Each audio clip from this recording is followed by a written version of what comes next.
thank you so much for joining us, Kathleen Hefferon, or Dr. Kathleen Hefferon, from Toronto, who completed her PhD at the University of Toronto and currently teaching microbiology at Cornell University and part of the Active Learning Initiative at Cornell.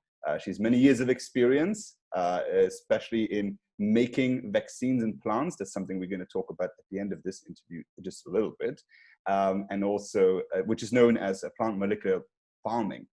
And she's also written a couple of books. Most interesting to our audience would be Let Thy Food Be Thy Medicine, published by Oxford University in 2012. So Kathleen, thank you so much for taking the time and thank you for being with us today.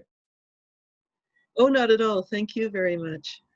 So we want to talk about food, of course, the consumer issue number one. We all eat it every day. So, and one disparity that I've noticed covering agriculture for the Consumer Choice Center is that a lot of consumers sometimes have a lot of opinions about food, and some of them are activists in that range, but not necessarily, they don't have necessarily all the information about it. So let's start a bit at the beginning. Let's go through what problems do farmers actually run into? So when a farmer works on food trying to grow it, what sort of problems is he and she confronted with when it comes to pests and diseases and the like?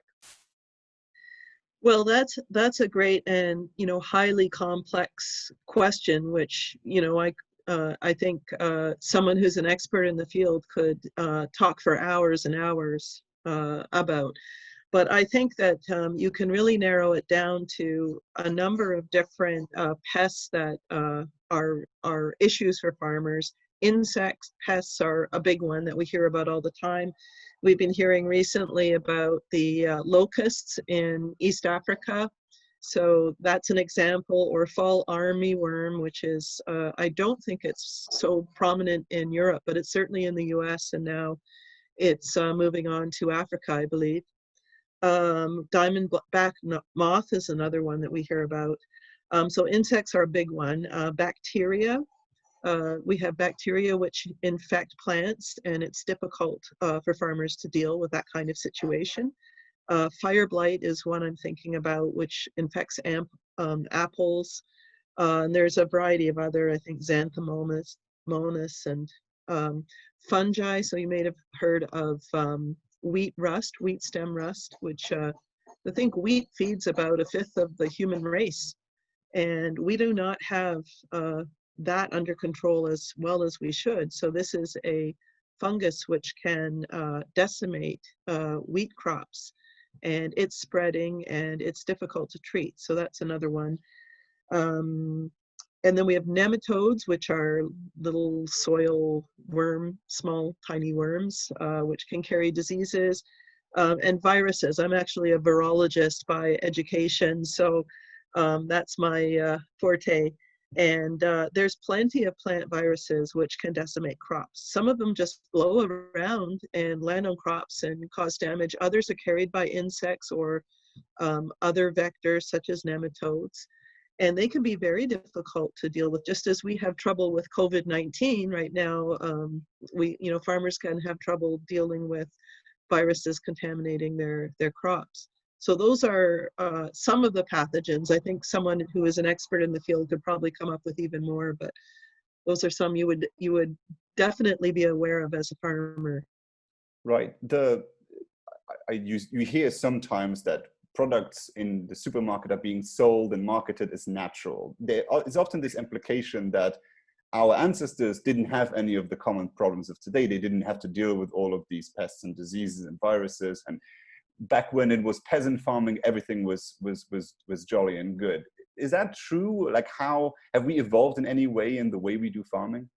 Well, that's a great question too. So I think that's kind of a nostalgic kind of fairy tale. It's a bit of a fantasy where we forget how, or we've lost track of how difficult it was for farmers in the past. So sure, there were diseases that were uncontrolled, and people lost their crops, their livelihoods. There were famines. There were all kinds of problems, and we just don't necessarily think this way anymore. largely due, I think, to improvements in agricultural practices and including our use of chemicals and our, in certain cases even, biotechnology, the advent of biotechnology. But I think our yields have increased dramatically just by learning how to farm smarter and to take advantage of all the different types of inputs we have available. Even things like irrigation, which we don't really think about these days.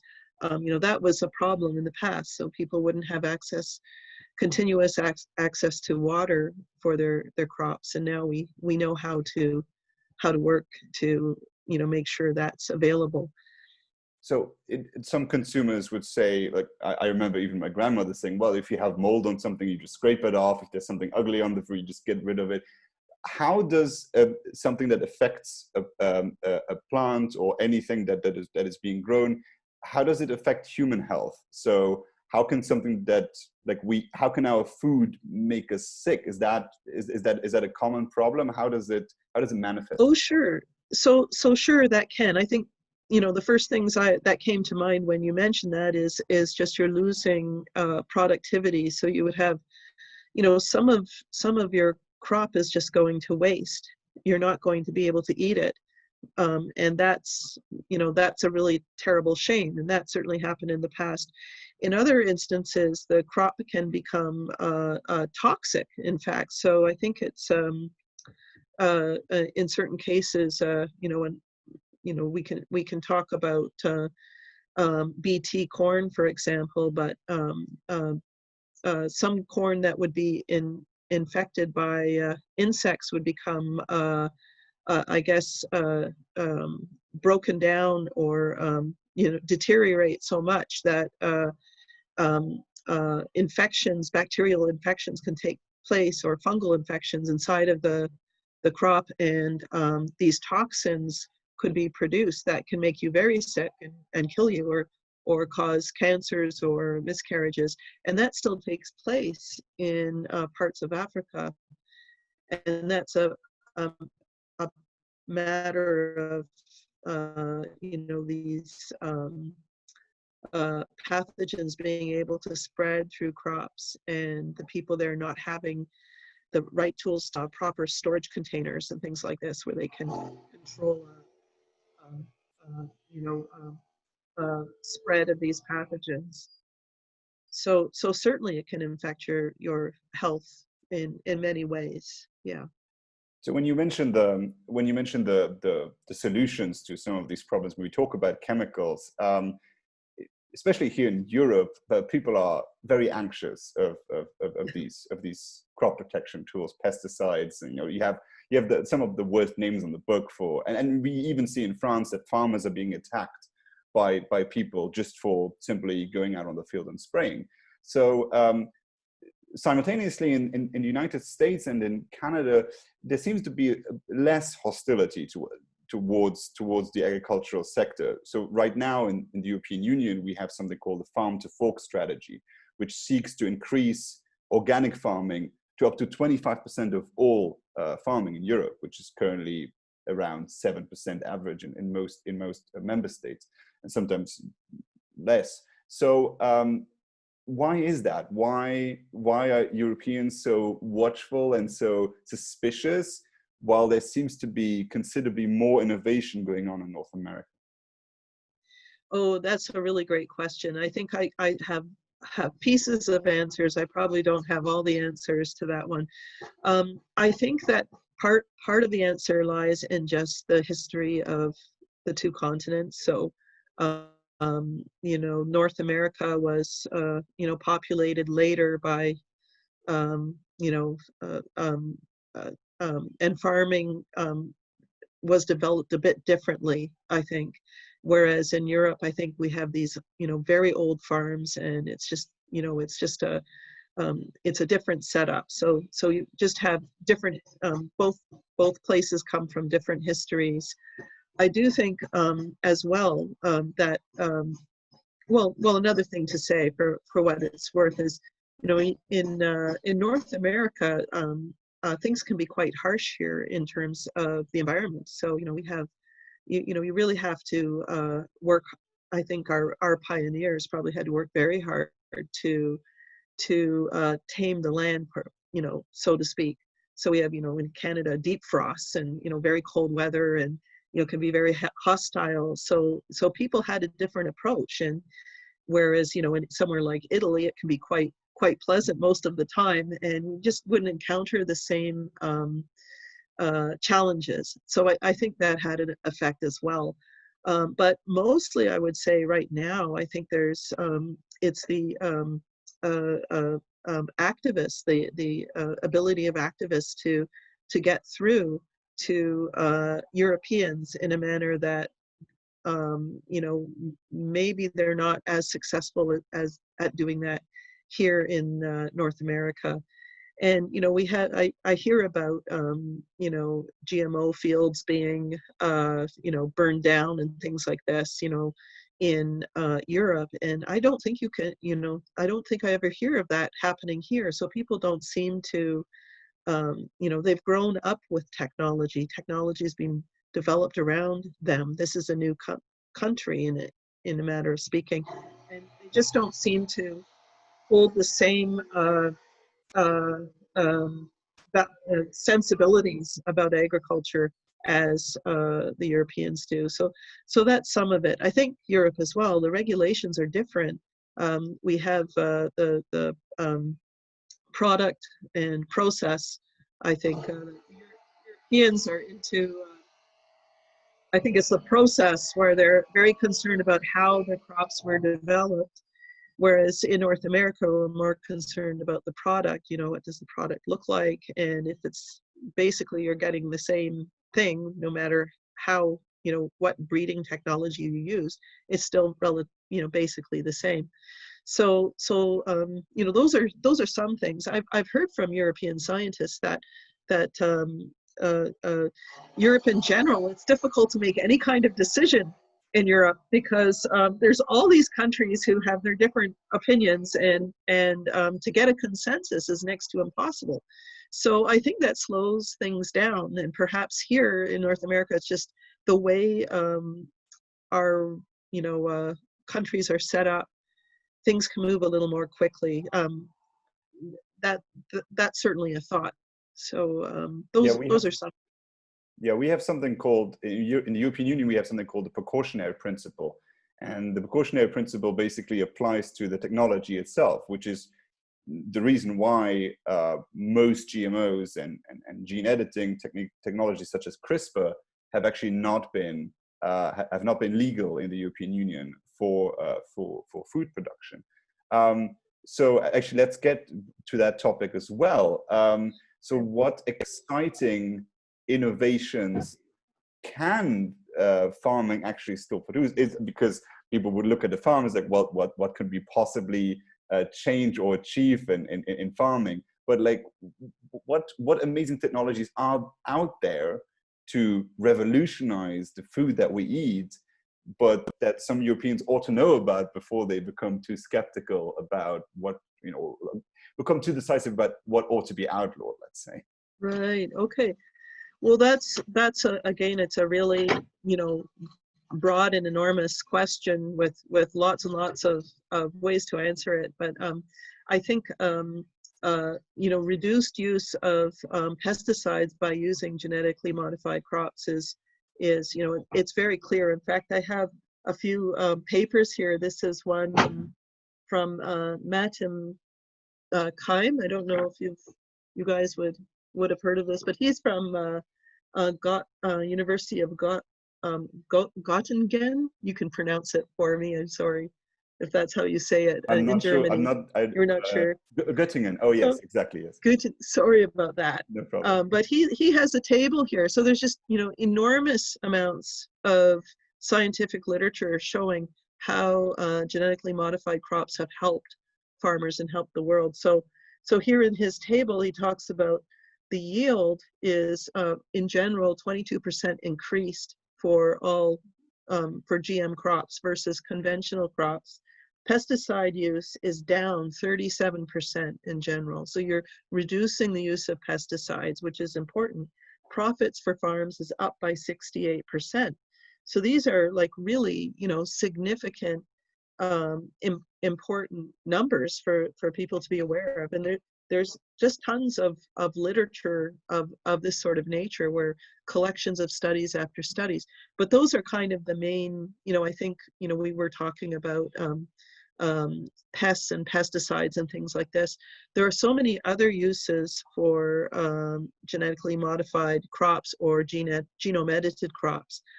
For example, we can decrease the use or the need for fertilizers. We can make crops more nitrogen efficient. We can make them more climate smart, so they would be able to be resilient to big temperature changes, or high, very hot or very low temperature, or flooding, salt tolerance. All of these are going on right now. They have nothing to do with synthetic chemical inputs. They have to do with just making the crop be better suited for a changing climate, which is what we have right now. I'm very interested in nutritional content of crops. So we have nutritionally enhanced crops, for example, crops that express omega-3s, which are oils that are found in seafood. So we don't have enough of these oils available for the human race right now, but we could make them in crops. So, how great is that? We can really save some people. We have, iron and zinc fortified crops that people can grow themselves, and they don't need to be handed supplements. And that could be very useful for people who are in developing countries and just don't have access, or have disrupted access. So certainly right now with COVID-19 disrupting our food supplies and what have you, people are losing access to their regular, what their regular, regular international trade. So if they had their own crops, this would be great for them. Other uses are bioremediation. So if you polluted areas, we can design crops that will get rid of the pollution, which I think would be really wonderful. And those are a few.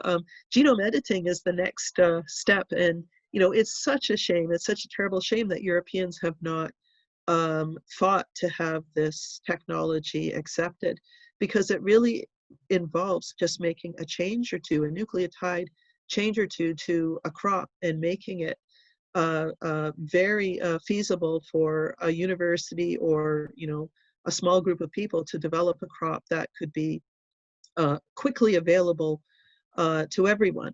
And I just think that's certainly the way to go, and it's very exciting from my perspective. And I hope that Europeans change their mind. There is some hope, though. I had another paper I was reading about, and this is someone from Romania recently who just wrote about more favorable attitudes of Europeans about GMOs.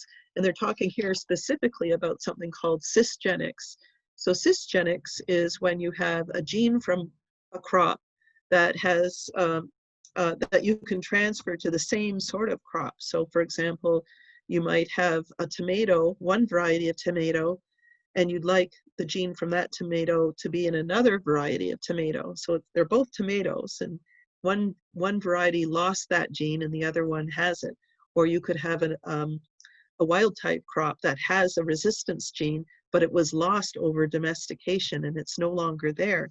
So wouldn't it be great to go back and take the wild type crop, the one that's grown in the wild, and find that gene and put it back? So we lost it ourselves over, millennia of growing and crop breeding, but we could return it.